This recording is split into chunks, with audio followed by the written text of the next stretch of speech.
কিছুদিন আগে আমি একটা জায়গায় গেছি মাহফিলে, আসরের সময় আমার কাছে একটা ফোন আসে।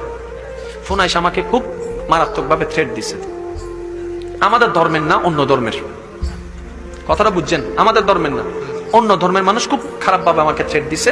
এইটা পর্যন্ত বলছে, আপনি যদি এখানে আসেন জিন্দা আসতে পারবেন, কিন্তু জিন্দা ফেরার সম্ভাবনা খুব কম। আমি গাড়ির সামনে সিটে বসা, পিছনে ছিল ছেলেরা।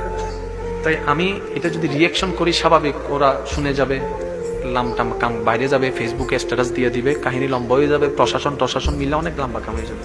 তা কিছুক্ষণ মনকে আগে স্থির করছি। আমি যেটা করছি সেটা আমি আপনাদের সাথে একটু শেয়ার করি। বিরক্ত হচ্ছেন না তো? কারণ স্বাভাবিক এরকম যে কোনো সিচুয়েশন আপনাদেরও হতে পারে। তো হওয়ার পরে আমি মোবাইলটা রাখছি। মোবাইলটা রাখার পরে আতরটা বাইর করছি। আজকে তো আমার পকেটে আতরও নাই। আতর বাইর করছি, আতরটা লাগাইছি, একটুখানি চুপ করে আমি নিচের দিকে তাকাই রয়েছি। নিজেকে নিজে বুঝাচ্ছি, জান কার দিছে কে, যাচ্ছি কার পথে, যাইলে যাইবো, চাইলে যাইবো, চাইলে যাইবো, চাইলে যাইবো। যদি আমার জানের মালিক আমার আল্লাহ হয়, আমি যদি আমার আল্লাহর পথেই যাচ্ছি, তো জানটা গেলে তো আমার সৌভাগ্য না হবে। আমি টেনশন করি কা হঠাৎ করে আমার মনের মধ্যে একটা কনফিডেন্স বাড়ি গেছে। সাথে সাথে আমি যেটা করছি, এমনি করে পিছনে হেলাম দিয়েছিলাম, উঠটা বসছি, বৈশা এমনি করে টাইট দিয়ে এমনি করে বসছি। আমি মাহফিলে গেছি। মাহফিলে যাওয়ার পরে মাহফিল আমি শেষ করলাম। কিন্তু একটা জিনিস কি জানেন, আল্লাহর কি রহম, টেনশন থাকলে কিন্তু কথা আসে না।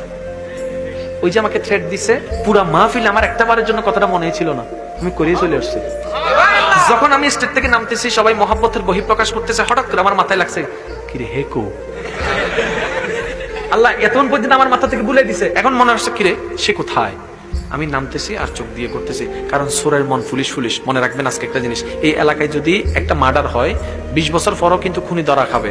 তো ওসিকে জিজ্ঞেস করলাম, যখন মার্ডার হয়েছে তখন তো আপনি ছিলেন না, তখন তো অন্য ওসি ছিল, আপনি ধরলেন কিভাবে? তখন পুলিশে বলবে, চোর যতই চালাকি করে চুরি করুক না কেন, কোনো না কোনো নিদর্শন কিন্তু রাইখা যাবে, কোনো না কোনো নিদর্শন রাইখা যাবে। যার কাছে বাটফারি থাকবে তার চোখ দেখলে আছে না নাই?